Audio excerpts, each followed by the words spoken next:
Hi hello welcome back to my channel తెలుగమ్మాయి Sreeveni. Hi friends, అందరూ బాగున్నారా? నేనైతే చాలా బాగున్నాను. ఈరోజు రెసిపీ వచ్చేసి సగ్గుబియ్యం వడియాలు. అవి ఎలా తయారు చేసుకోవాలో వాటికి కావాల్సిన పదార్థాలు ఏంటో చూసేద్దామా ఫ్రెండ్స్.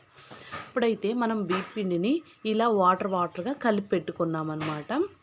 సో ఇవి అల్లము, పచ్చిమిర్చి పేస్టు, జీలకర్ర, కరివేపాకు, ఇంకా సగ్గుబియ్యం అనమాట. వీటికి కావాల్సిన పదార్థాలు నేను పావు కిలో కంటే కొద్దిగా ఎక్కువగా నేను సగ్గుబియ్యం అనేది తీసుకున్నాను. ఇప్పుడు దబరా చూస్తున్నారు కదా ఫ్రెండ్స్, దీనికి సగానికి వాటర్ తీసుకొని ఆ పావు కిలో కంటే పైగా ఉన్న సగ్గుబియ్యాన్ని ఇందులో యాడ్ చేసి బాయిల్ చేసుకుంటున్నాను. చూపిస్తున్న విధంగా బాగా మరగాలన్నమాట ఆ వాటర్లో సగ్గుబియ్యం అనేది.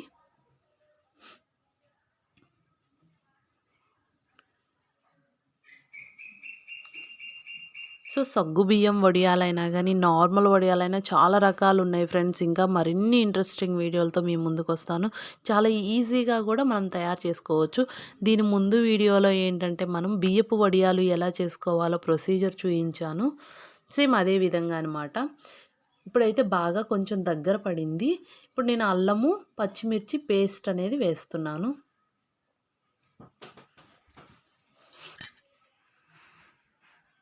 ఇంకా జీలకర్ర.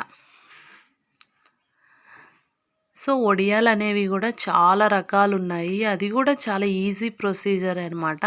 ఇంకా నేను చాలా రకాల వడియాలు కానీ మీకు ఇంకా మంచి మంచి వంటలతోటి మేము ముందుకు వస్తూనే ఉంటాను. ప్లీజ్ ఫ్రెండ్స్ సపోర్ట్ చేయండి. ఇంకా ఎవరైనా మన ఛానల్ని సబ్స్క్రైబ్ చేసుకోకపోతే వెంటనే వెళ్ళి సబ్స్క్రైబ్ చేసుకోండి. అప్పుడే మనం ఏ వీడియోస్ పెట్టినా కానీ మీకు నోటిఫికేషన్ అనేది వచ్చేస్తూ ఉంటుంది. మీరు హ్యాపీగా చెక్ చేసుకోవచ్చు మనం ఎలాంటి వీడియోస్ పెడుతున్నాం, ఏ వీడియోస్ పెడుతున్నాం అనేది మీరు హ్యాపీగా వెళ్ళి చూసుకోవచ్చు అనమాట. ఇప్పుడు చూసారు కదా, మనం అదనేది కొంచెం పొంగు వస్తుంది. ఆ పొంగు అనేది రాకుండా గంటి సహాయంతో కలిపెడుతూ ఉండాలి.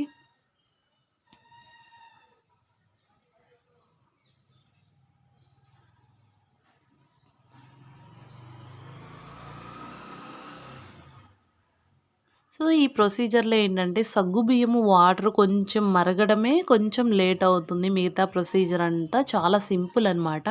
నేను ముందు రోజు ఏంటంటే ఒక పెద్ద గ్లాస్కి అయితే బియ్యం అనేది నానబెట్టుకున్నాను. సో నేను ఈరోజు మార్నింగ్ వచ్చేసి అవి గ్రైండ్ చేసుకొని కొంచెం లూజ్గా వాటర్గా పిండిని అయితే కలిపి పక్కన పెట్టుకున్నాను అనమాట.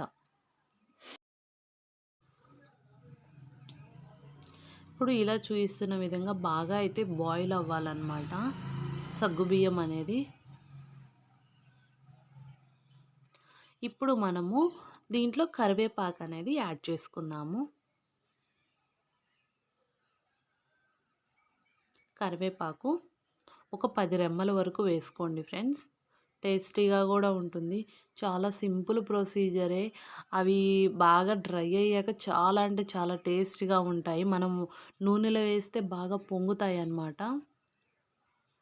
మనం చిన్న వడియాలు పెట్టుకున్న అవి నూనెలో వేసేసరికి అప్పడాలు అనేవి బాగా పొంగుతాయి వడియాలు. సో ఈ విధంగా మూత పెట్టుకొని కొద్దిసేపు బాగా మగ్గనిద్దాము.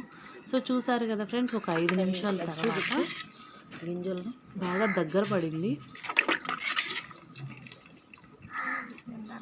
సో ఈ సమయంలో ఇంక ఇలా సరిపోతుందన్నమాట. ఇప్పుడైతే మనం బియ్యం పిండిని మరొకసారి నీట్గా కలిపెట్టేసేసుకొని ఈ మిశ్రమంలో అయితే పోసేసుకుందాము.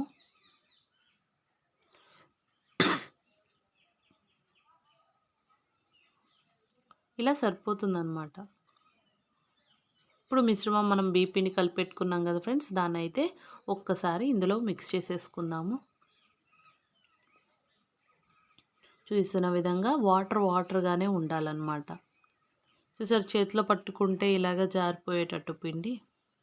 సో ఈ మిశ్రమాన్ని ఇప్పుడు మనం ఏదైతే ఉడికించుకుంటున్నామో దాంట్లో పోసేసుకుందాము. చూసారా ఫ్రెండ్స్, పోసిన 1 మినిట్లోనే మీకు అది చిక్కగా మందంగా అయిపోతుందన్నమాట. చూసారా ఎలా అయిపోయిందో గట్టిగా. ఉండలు చుట్టకుండా మనము పిండిని కలితిప్పుకుంటూ ఉండాలి. అది మెయిన్ ఇంపార్టెంట్ అనమాట. ఉండలు కట్టిందంటే మీకు వడియాలు అనేది కూడా మందంగా వస్తాయి. మందంగా వస్తే టేస్ట్గా ఉండదు.